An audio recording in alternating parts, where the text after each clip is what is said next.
Our evening chanting frequently has that contrast. Chants about aging, illness, death, separation. Chants about the parts of the body. Chants about how the world is swept away, does not endure. When you die, you can't take anything with you. And then we say, may I be happy.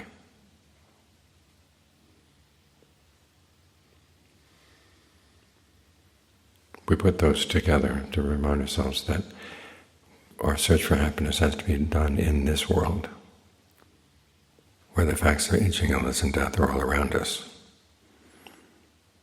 This morning I talked to one person whose mother's dying of cancer. Someone else said, oh, by the way, I had a heart attack last Friday. Fortunately, she was able to get to the doctor in time, and they gave her the proper shots. She was able to survive. We live on a knife's edge.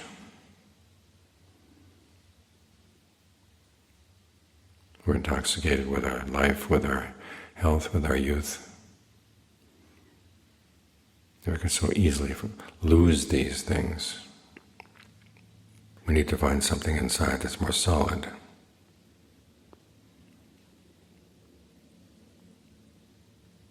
That's what the meditation is for. What the Buddha proposes really is solid. There's a dimension that you can touch, he says, or that you can see with your body. Interesting idea. See with your body.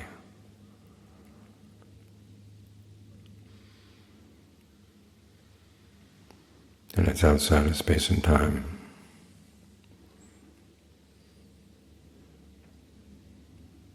Which is why when the Buddha talks about things in space and time, he tends to focus on the negative,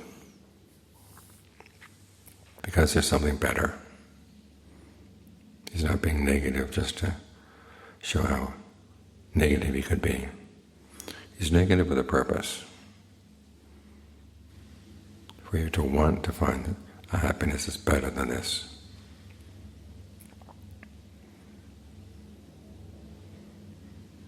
Happiness that's not subject to aging, illness, and death.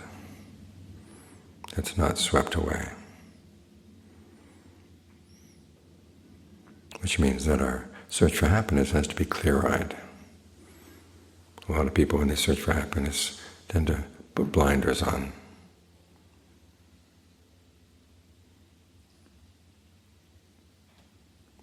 I was talking with someone one time who had built a very large house in Florida. And I asked, well, what about the rising sea levels? And the person said, we don't want to think about that.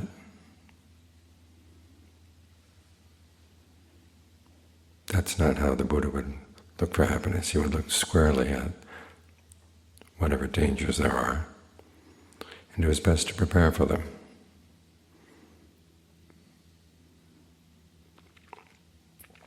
There's a sutta where he has the monks reflect on the dangers of living in the forest. Death could come easily. The thing is, it's not only in the forest where death can come easily. In the middle of a city, in the middle of a hospital. It can come at any time. They say most deaths in the house occur in the bathroom.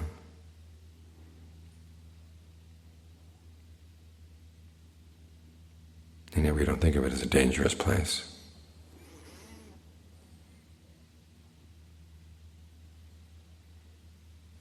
But as you think about these things, so it will stir you up to practice, as he says, to find and attain the as yet unattained, to realize the as yet unrealized. There's something really good at the end of the path. And it's perfectly fine to have a goal orientation. I think I mentioned the letter that came to me the other day. Someone saying they thought he could detect a subtle goal orientation in some of my writings, as if that were a blemish. Well, look at the Buddha. He was extremely goal-oriented. He was willing to leave his house, leave his home, leave his palace, go into the wilderness, because he had a goal. When he attained his own personal goal, then his goal was to teach in a way that was effective. As he said, there were two types of assemblies.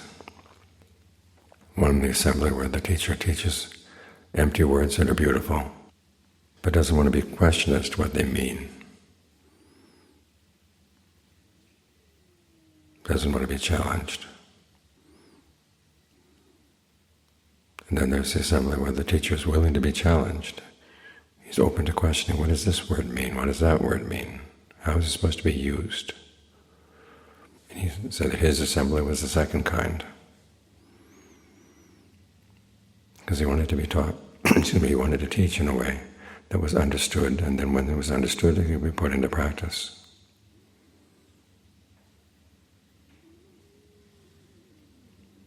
One of the things he said that can get in the way of awakening when you're listening to a talk is that you think you understand when you don't. So if you have any misunderstandings or anything that's not really clear, you want to ask. Because so much of the teaching of the Dhamma is in questions.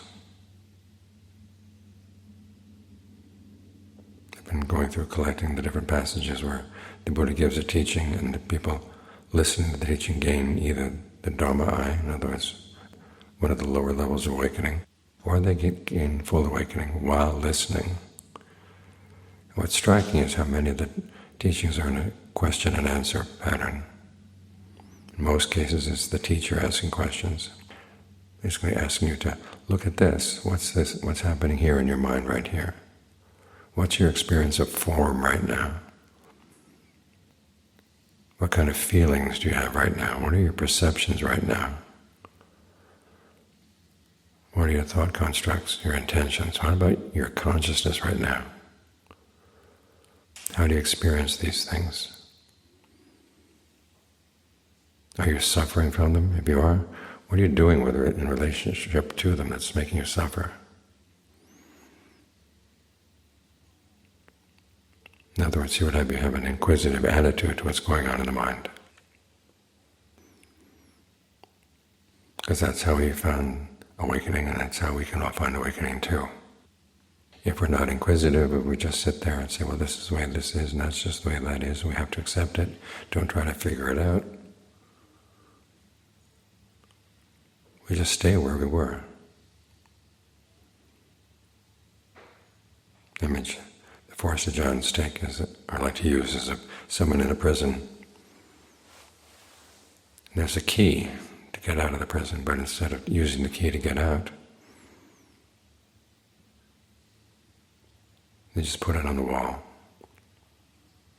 admire it, and try to make the prison cell as comfortable as possible.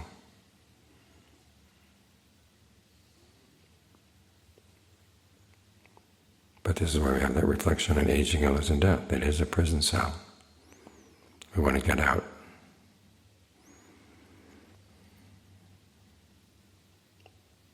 So try to be audacious like the Buddha was. There is something really valuable inside that will take a lot of work to get. The Buddha was willing to put in the work. He's made it easy for us in the sense that he's shown that there is a path. He shows what kind of questions we should ask as we follow the path.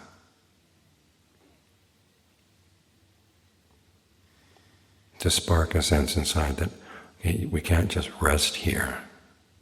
There's something very wrong about the way we engage with our world. But we don't have to do it. What is it? He lays it out. There are the three kinds of fabrication. Bodily fabrication, the way you breathe. Verbal fabrication, the way you talk to yourself. Mental fabrication, perceptions and feelings. You're engaging in these things all the time. In fact, your sense of who you are usually has a lot to do with these things. You learn how to question that, take it apart. Usually when we hold on to something as us or ours, we're very protective of it. We don't like to see it challenged. But if we don't challenge, who's going to challenge it for us? Well, aging, illness, and death are going to come and challenge it. But they get us when we're down, when we're weak. So you've got to prepare while you're still strong, while you're young, while you're healthy, while you're alive. Don't be intoxicated by youth, health, life. Take the opportunity that they provide you to peer inside, to question what you're doing, the way you've been doing things all along, and see that there's something incongruous there. The way we engage in these types of fabrication is for the sake of happiness, and yet we're creating suffering. Sometimes we recognize the fact, sometimes we don't.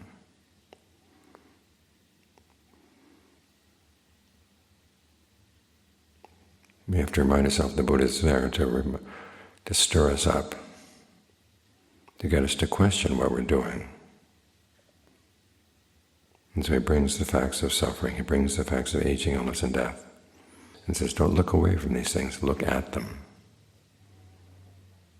Use them to motivate yourself to practice, to find what you haven't found before, to attain what you haven't attained before, to reach what you haven't reached before.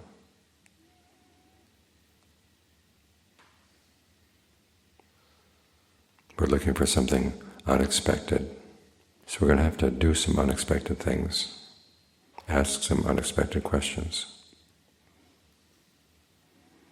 The Buddha gives us some guidance, but for us, we take his guidance and we figure out, well, how does this apply to me? Use some ingenuity in how you do it.